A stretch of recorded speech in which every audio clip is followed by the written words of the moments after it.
Okay, this is my TikTok opening. Okay, let's go. Me. Hello. My name is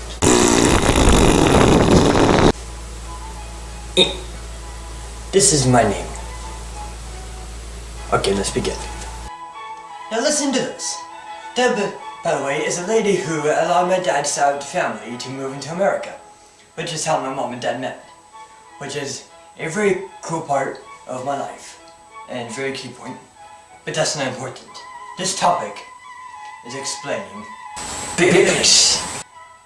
Yes, that's right. BeYbLaDeS. The best spitting tops ever, compared to all those little spitting trinkets.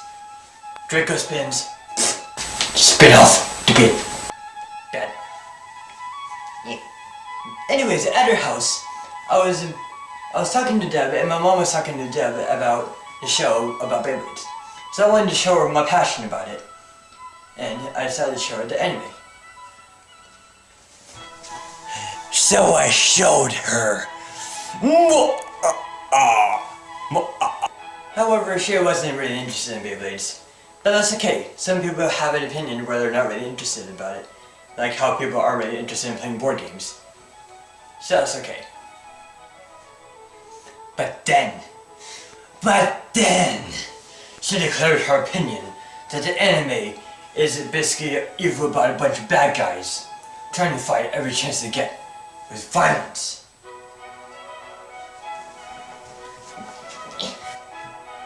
She thought that if the kids watch the aggressive acts of these characters in this anime, kids tend to copy what they do on TV and try to do it for themselves.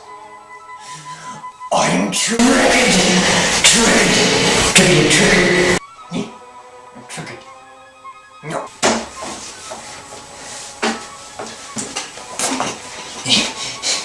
And that's not all. There's more. Gotta get down. There's a kid who also thought that Beyblade was bad. I don't know why, but just thinking of that, I'm triggered.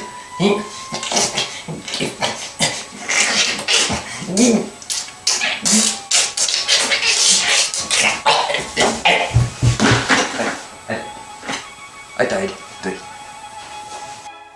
But that's okay, because they probably just have a really good understanding about it, or a particular interest. But still, no, it's bad. Like, you should watch it and consider it for a second. No. Now to start off, here's a question for all of you. Do any of you know what a Beyblade is? Most of you who aren't familiar with them would say that they're these spitting tops, where you pull the string to launch it. However, there's much more than that. You can customize them from a wide variety of separate parts for performance, and you're supposed to launch it correctly. And the characters who own use Beyblades in the anime series. So if you have a visual in your head, here's a display for what a Beyblade looks like.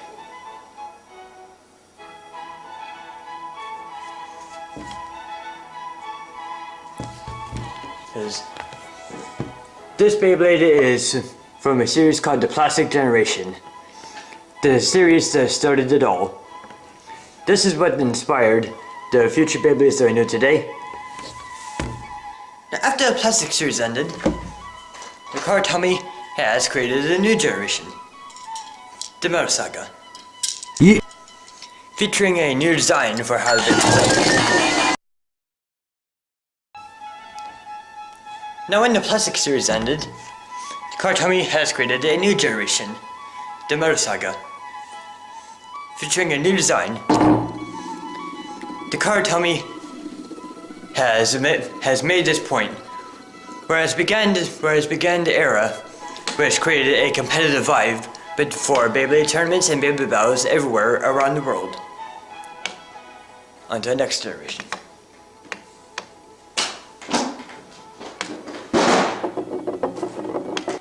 Last but not least, the burst generation.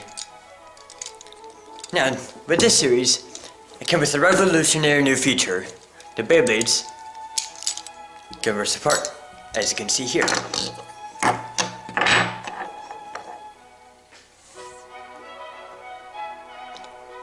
Now this is how they got the name.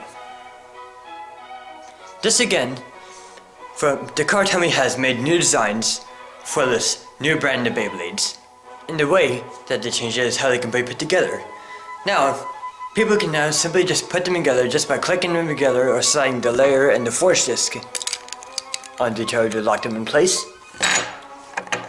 With only just 3 parts. Observe the time difference between putting together a Beyblade Burst Beyblade with a Motorcycle Beyblade. Ready. Wait.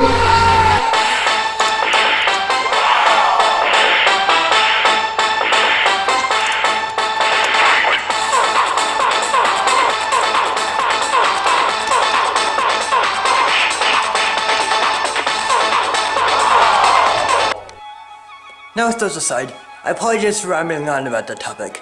Now for the real thing. Many young children have discovered Beyblade either from looking at it in commercials or hearing about it from their friends.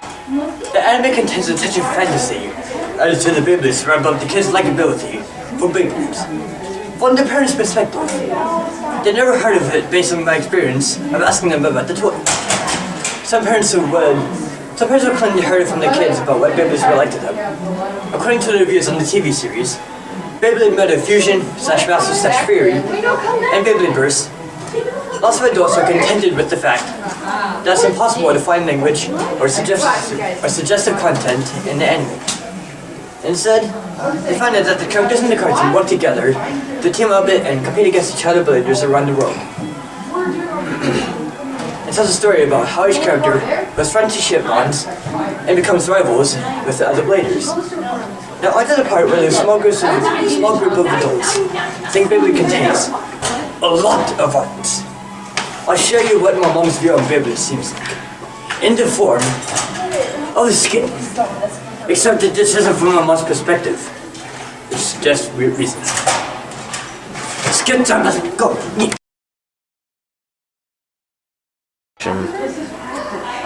So yeah, that's what my mom thinks. Even though it's not my mom. Again, it's just a skit to show that Beyblades not violent, okay? Don't bring my mom into this. Here with me watching Beyblades because she knows that no one is going to stop me from watching Beyblades. She knows that's my passion. Because the PS is better not if they want to stop me from watching Beyblades. However, that's not the case. Although some scenes in the anime are a little similar to what I did in some movies and break or steal other people's Beyblades. But then there are the heroes who will try to stop those people and their antics to help the younger bladers. Another fact to add, the way the fight is rarely used on each other where they actually hurt each other. The only exceptions are the duplicate villains who try to take over the world, which happens in every single season because they're evil. And they do it every single time. But instead, the plot focuses more on tournaments or championships, where the characters find friends to assemble a team to compete against each other in Beyblade battles. Remember the fantasy I mentioned for Beyblades? Mythical creatures called Star/Bitbeast in the anime are the source of the strength. Most are named after the constellations, which I thought was pretty cool. And spirits in the Beyblades allow them to have special powers like fly up into the air, produce fire, or generate a ginormous tornado. It's awesome. Yeah. And many different kinds of abilities. This is what tricks some adults into thinking that it's violent, because the bladers draw their Beyblade powers in battle in different and sometimes creative ways. Away from how powerful they can actually be in the anime is how some people got the idea that Beyblades are always violent. Some of you in the audience think that kids can copy what they do in the anime and try it themselves. However, sadly but true, it's impossible. It's impossible, okay? Seriously, I already tried. Like when they try to activate the special moves, which are the strongest attacks used in the anime, which they can command at will. In real life, that can happen. Cue the skip.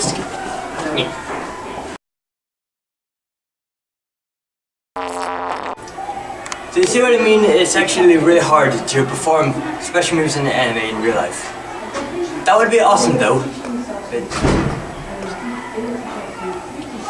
So, finally, we are nearing the end. So I'm sorry for taking a long time, but if you watched and listened to the entire thing, then yeah, good job.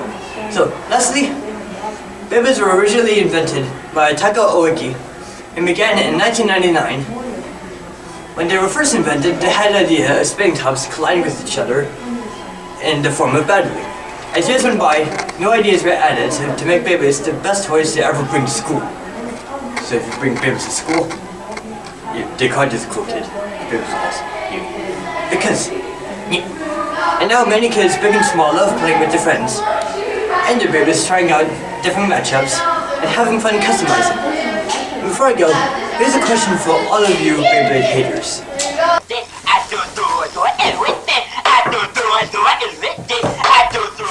Boy, how can you think that the anime affects kids in a bad way?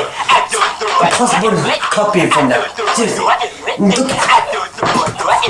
Look at this. It says eating up. It's just eating. It's just eating up. Wait. Okay. The end from this, from cringy TED Talk.